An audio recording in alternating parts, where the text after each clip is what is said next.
It's now December, and Paquita is hibernating on the hard up in Connecticut. I'm working on my time off on another tugboat in New York before I return back to my regular tugboat down in the Gulf of Mexico.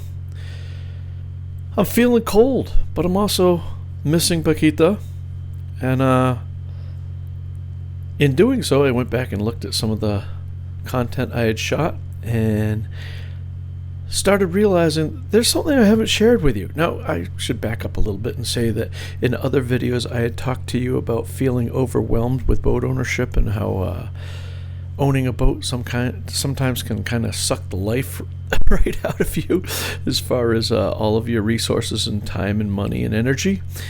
And in my case, it's been really important to find a balance, and I'm still working on that. I think that when I can retire and not have a work life and a sailing or cruising life, and I'll just be doing the cruising all together, that'll be a different story. But for right now, while I'm balancing the two, I think it was really important for me to get out and do other things than just spend my time on Paquita. Now listen, I understand if you watch these videos just to watch sailing, come back again. Well, we're going to be doing a refit. I got to do some videos on different systems on the boat, and then take you along with the refit, and we'll be back to sailing before you know it.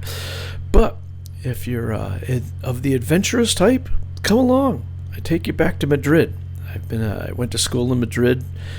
My grandmother, Paquita, who the boat is named after, she actually, all of my childhood until my 30s, she lived on the Costa del Sol in Spain.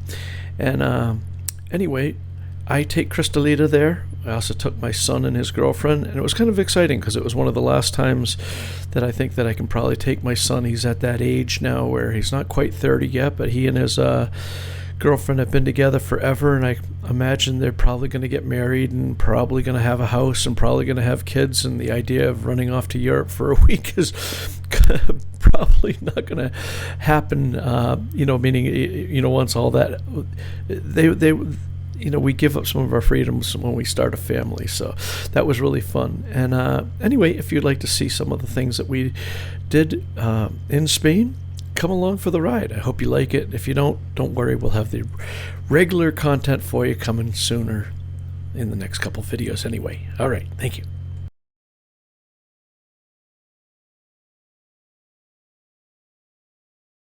They do it, but ¿qué piensas, mi amor? No, está fenomenal. Me encanta. Este es un Plaza Mayor.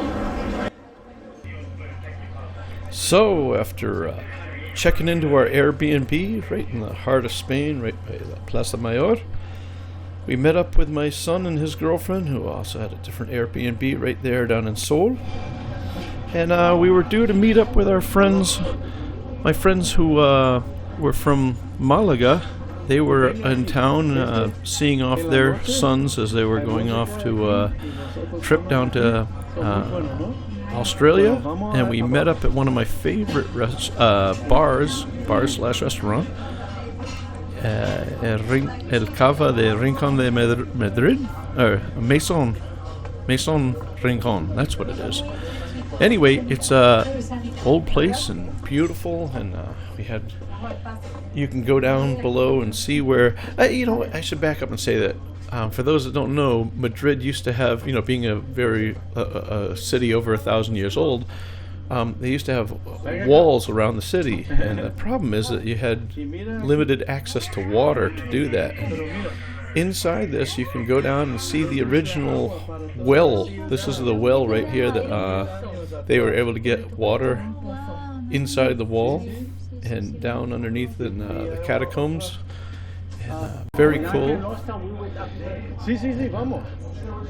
The food, the architecture, the people, all amazing right here. But we were just here to kill some time, meet up with friends we haven't seen for a while before we went off to one of my favorite restaurants. I think it's known in the Guinness World Book of Records as the oldest working restaurant in the world, Casa Botín, and we head off to there, and you'll see that soon.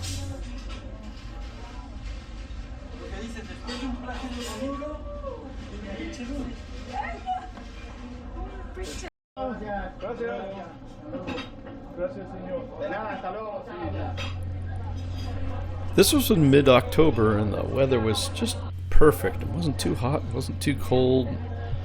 The streets, the medieval streets of Madrid are just amazing. There's cafes, everything, outdoors. People eating on the sidewalks. And, the smells are amazing. It's a very clean, safe city. I'm not really a city guy, but probably without a doubt, my favorite city in the world. But anyway, here is Casa Botín over here, and we go in. Casa Botín has a bunch of things that it's famous for, not only being Guinness World Book of Records' oldest one, but it's also where Ernest Hemingway used to hang out. He actually has a table upstairs that he used to like a lot. People familiar with the Spanish artist Goya. Goya was said to have been a dishwasher here. And, they're famous for cooking their roast suckling pig. I mean, everything on their menu is phenomenal, but the roast suckling pig is what a lot of people come for. And the wood-fired oven, they say, hasn't ever cooled down. So like for the last 350 years, it's always had a fire and always going. And one of the food channels I follow talks about how Spanish cuisine is very special in that it's almost kind of simple. It's just utilizing like 3 ingredients at times, and the food is, even being so simple, it's so good. But not only do they have a few floors that you could eat on in different dining rooms, they also have these catacombs underground. Really cool. One of my favorite places over here. And since we were expecting a whole bunch of us here, we had a table all set up for us. So I went up to go visit, to welcome my son Jake. I came back and was able to shoot in the kitchen here. You can see all in the upper left-hand corner, those are the roast suckling pigs that are cooked, and the white ones over here are the ones that are yet to be cooked. And there's that oven that's never been cooled, although I think it's pretty cool. Now, Antonio and Emmy were staying with me when my son was not walking yet, and one of the things that Emmy's very proud of is that she says that she taught Jake how to walk, and she hadn't seen him since then, so it's really cool.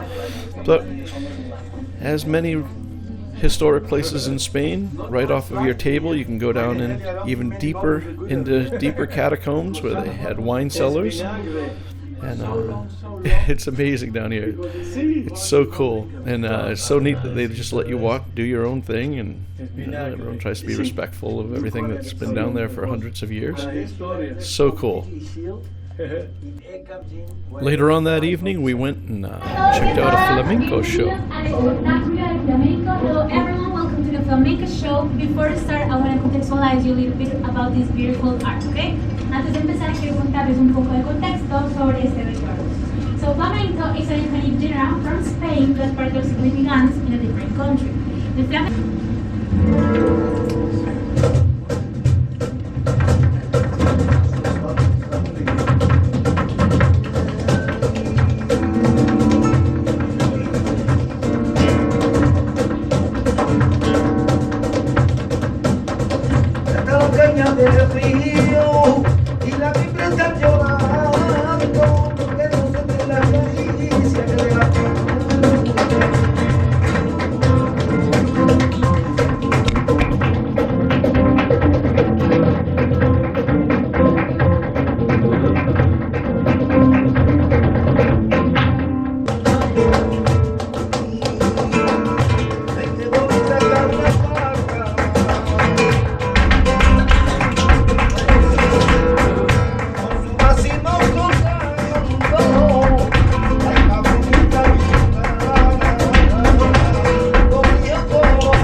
The next day we met up with my cousin Claudia and her husband Thomas in from Zurich, and then we went over to the Royal Palace, checked that out.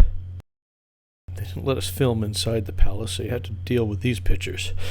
Then we went to the Prado, went to the Puerta del Sol, and then that night we were off clubbing.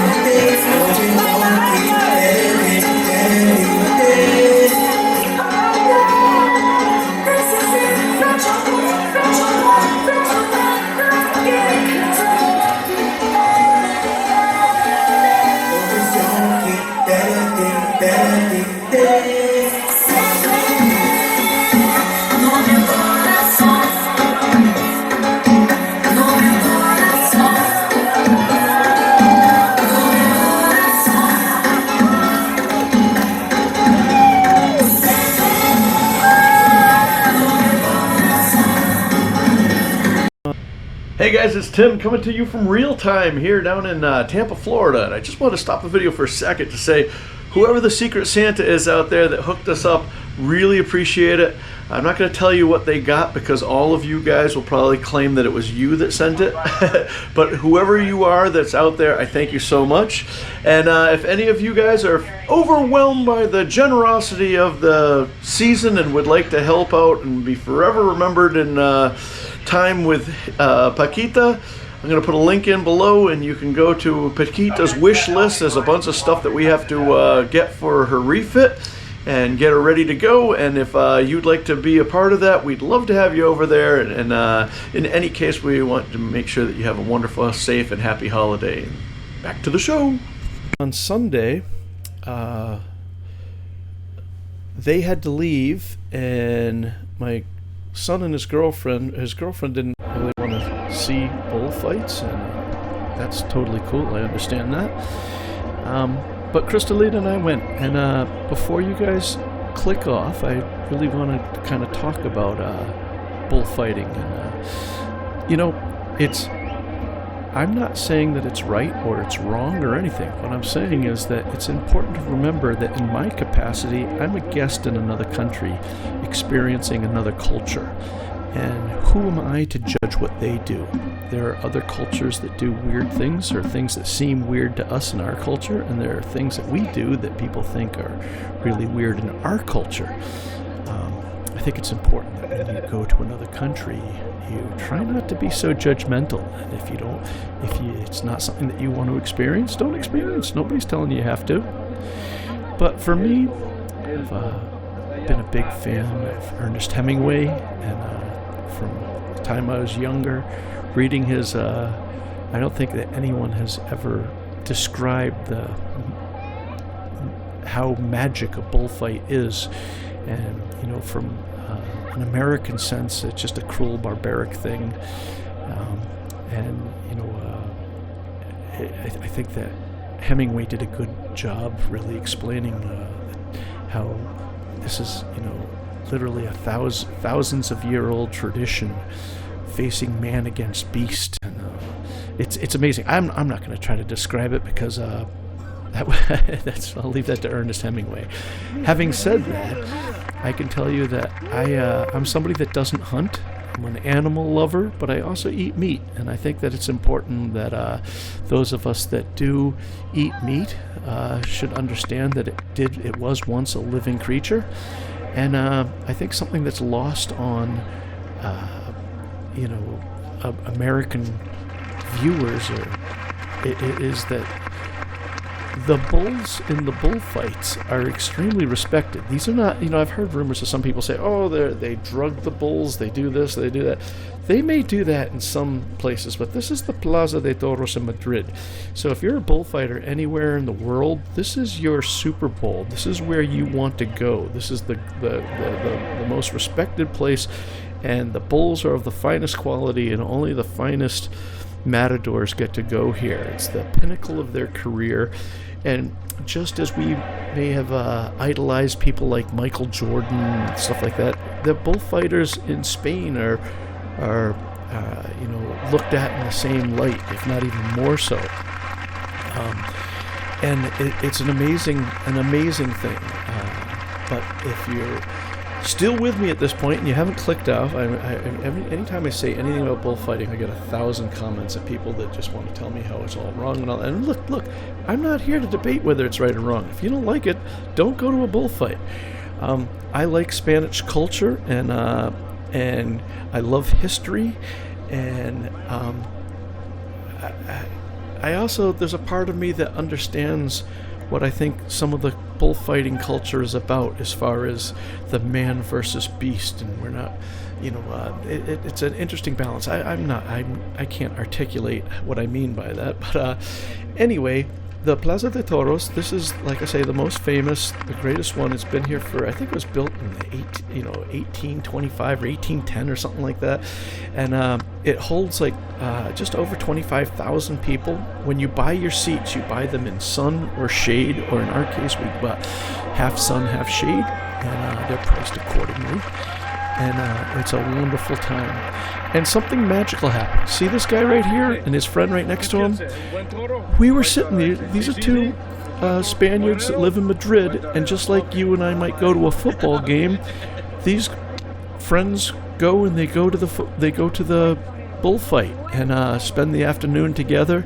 We started talking to them, and they're just so warm and so inviting, and I'd like to say a travel miracle happened, and you'll find that out as we go. But it was fun having the locals that really understood what was going on. They were explaining to us the rules and what constitutes a good fight versus a not good fight, and what's good and what's bad, and what we're looking for and what they're not. And look, if any of you are wondering, not only, a lot of cattle is raised and lives their whole life in a stockyard. These bulls have the greatest life. They're out there. Maybe I'm going to make people mad saying that. These bulls run in beautiful pastures. They have a long lineage of trying to get the biggest and best bulls ever, and they spend their life breeding and running around, and at the end of that time, when they get selected, they come here, and it is, I don't want to say it's common, but it does happen that their bullfights have been stopped when a bull is just incredibly good. They stop the bullfight, and for the rest of his life, he goes out to stud, and it's pretty amazing. Anyway, here we're getting Cristalita's getting pointers. We're figuring out what's going on inside the ring, and it's really, it was wonderful to have locals really kind of walk us through and tell us what was going on, and really fun. Mira, le ha dado una oreja en ese lado y en el anterior otra oreja. Entonces ya tiene el torero 2 orejas que sale por la puerta de aquí.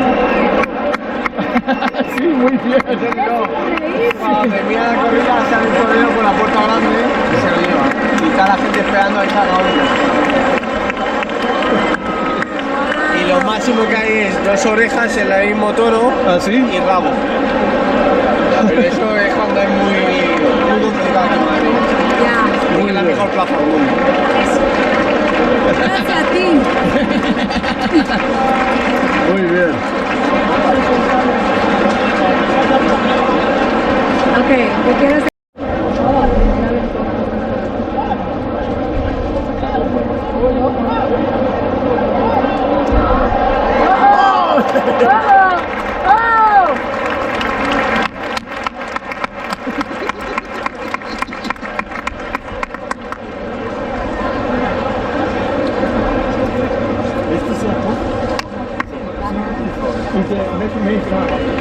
Sí. Hablando. Yo quiero preguntarte, ¿cómo se llama lo que tienen los palitos que le clavan a los toros? Se llaman bandilleros. Bandilleros. ¿Oyeron? Bandilleros. ¿Y cómo se llama el que mata el toro? Se llama matador o torero. Matador o torero, es el que se encarga de matar el toro. ¿Cómo se llama las personas que están, nosotros, segundas personas que están hablando, que están con la bandera? Se llama subalternos.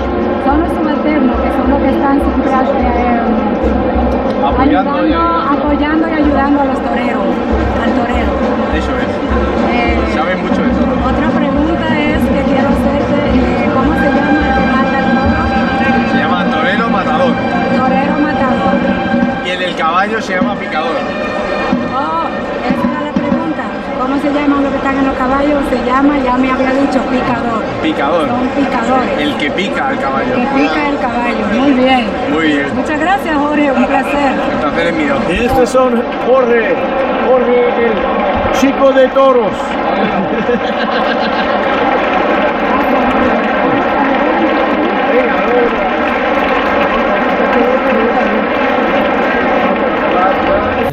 And if you're still feeling bad for the bulls, on this particular day, one of them had his way with one of the matadors. As you can see, he got gored here and was taken off.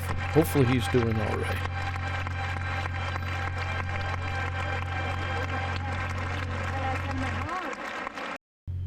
But you remember these guys?